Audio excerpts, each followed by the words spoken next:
Hello, and this is MH. Welcome to an edition of Go Battle League MicroMetas. So this is a series that I play Pokemon Go Battle League at various MMRs and ELOs, basically to find out what people run at different ratings. A lot of the videos that I really see are focused more on the veteran, expert, and even legend ranks. So here I'm taking another take at the other end of the spectrum at around maybe the 1350 plus range to see what people normally play and potentially figure out a trend. And if you're able to do so, you can easily counter those mons, and this will be especially useful during the upcoming Go Battle Nights where you can easily farm a lot of Stardust, Candy, and potentially mons, but that really depends on how fast you catch them.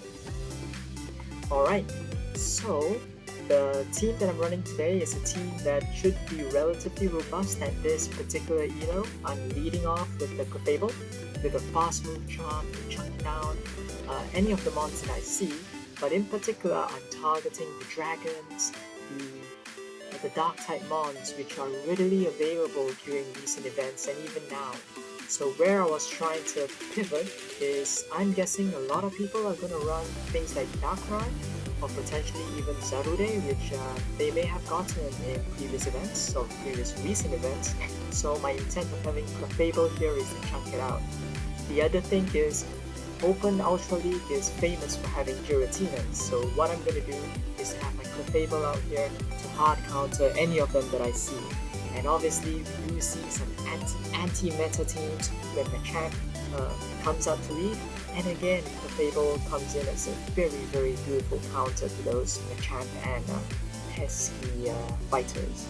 So in my safe swap slot is my Umbreon. So I'm running a fast move of Snarl with Foul Play and Legacy Last Resort. Well, normally if I do need Psychic or any other move sets, I would just charge up as if I had it, but I'll still hit Last Resort. The main reason for having this moveset is basically to have a better coverage against opposing Umbreons where I can land a bit of damage, otherwise I'll be locked in with a Dark versus Dark match. And as you probably know, in Ultra League matches, it is significantly longer compared to the Great League, so having a 3, 4, 5 minute match until it times out is not something that I really like.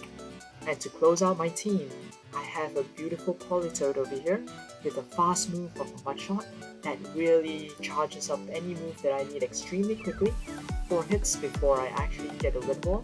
And even though there was a recent nerf to Weather Ball, I do see that Weather Ball has a lot of utility in pressuring shields, in ensuring that they don't really get the flow of the game, so to speak. And I do have a Legacy Earthquake just to round this up so that I can do a little bit of damage to Giratina and also pressure the remaining shields. Politoed for me in this lineup is as a sweeper. Alright, so looking at the games, you can see at these 1350 plus elos, not all the Pokemons that you see on the opposing team are fully pumped up to 3500. There has been a steady power creep where I think maybe in Season 1 or Season 2, you barely see Pokemons at the 2500 range. You sometimes even see Great League mons up here, but now we are seeing more and more people running padded or stronger mons. For people who do not have those readily available battlers, they do use a range of legendaries, as you can see Zarude that I anticipated.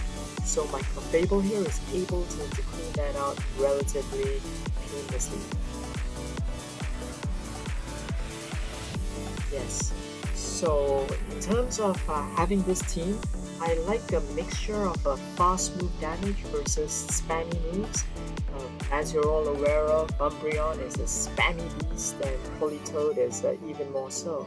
So having both of them, even if you're in a bad spot, you have a little bit of time to think as you charge your moves really quickly. And it is more forgiving because you're able to tank a little bit more damage without severe consequences. I mean, I've seen quite a lot of teams, and if you were to run things like Galad, where you require a bit more finesse and the ability to swap out at the right time because confusion, missing one, lagging one, or even dropping one can mean the difference between victory and defeat. Over here, Mudshot and Snarl is relatively fast that it doesn't make too much of a difference. And as you can see, over the last couple of matches, a lot of the mons here is a combination of three things that I noticed. One, they are community day mons, things like Blast Burns, your Charizards, you have your EVs which recently came out. That's number one, community day mons. Number two is you do have your array of legendaries and also mythicals like your Zarude and also your Darkrai's, yeah. So legendaries are relatively common. And another thing that you see is a lot of them don't really have an ABB moveset, so it's not like the traditional you have a fighter at the front and then maybe Giratina and another ghost at the back. So you don't see as much of those kind of strategies at the 1350 mark. And since a lot of the easily available mons like the Kanto starters are, and even the Blaziken are over here, what I noticed is that you will be able to easily wipe them out with your Politoed, as Weather Ball does a lot of damage to them. The next match over here, you see a Giratina. I'm surprised it took me quite long before I faced my first Giratina, and a shiny one to boot. Maybe this person did quite a bit of Go Battle League to get a shiny Giratina.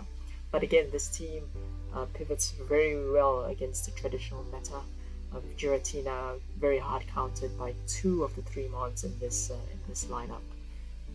So Clefable, as you can see, chunks a lot of the different mons out there, be it Giratina and Jolteon, having soloed both of them.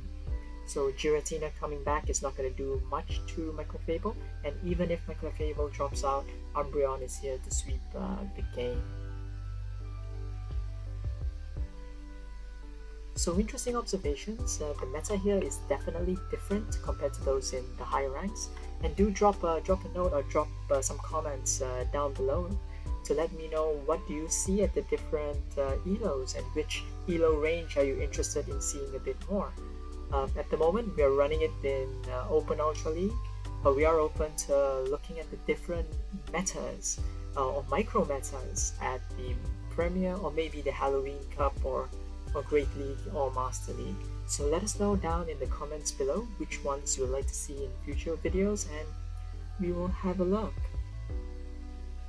So this one sweeps the game, and that is it for us today, I guess. Thank you very much.